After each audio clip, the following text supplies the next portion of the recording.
Est-ce qu'on vous a donné une idée à Denver de la nature de votre travail ? Non, ils ne m'ont donné qu'une vue d'ensemble. Donc voilà, les hivers peuvent être effroyablement rigoureux et votre tâche essentielle est de faire face à toutes les détériorations qui pourraient éventuellement se produire. Il s'agit avant tout de faire marcher la chaudière, desservant les différentes parties de l'hôtel selon une rotation quotidienne et de réparer les dégâts lorsqu'il y en a afin que toute l'installation reste en parfait état de marche.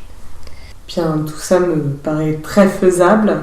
Alors physiquement, ça n'est pas une place exténuante. La seule chose qui pourrait devenir éprouvante ici au cours de l'hiver est une terrible sensation d'isolement. Eh bien, ça tombe à pic, c'est exactement ce que je recherche.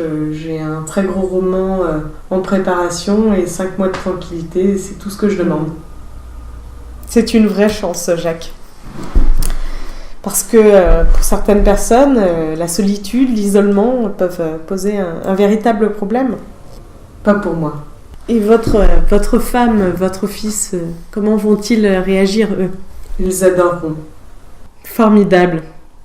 Eh bien, je vous confie à Paul. Il y a encore une chose que je me vois forcée d'aborder.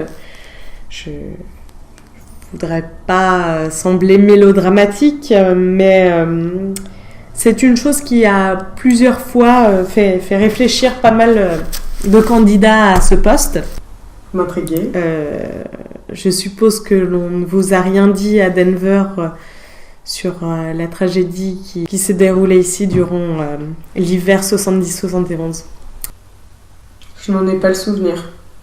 Donc je vous raconte, mon prédécesseur avait engagé un homme du nom de Charles Grady pour le gardiennage d'hiver. Il est arrivé ici avec sa femme et ses 2 petites filles d'environ 8-10 ans. Il était réputé compétent, avait de bonnes références, les gens semblaient penser qu'il était parfaitement normal et inoffensif. Mais à un moment donné, au cours de l'hiver, il a dû être victime d'une espèce de dépression nerveuse et il est devenu fou furieux. Il a tué toute sa famille avec une hache.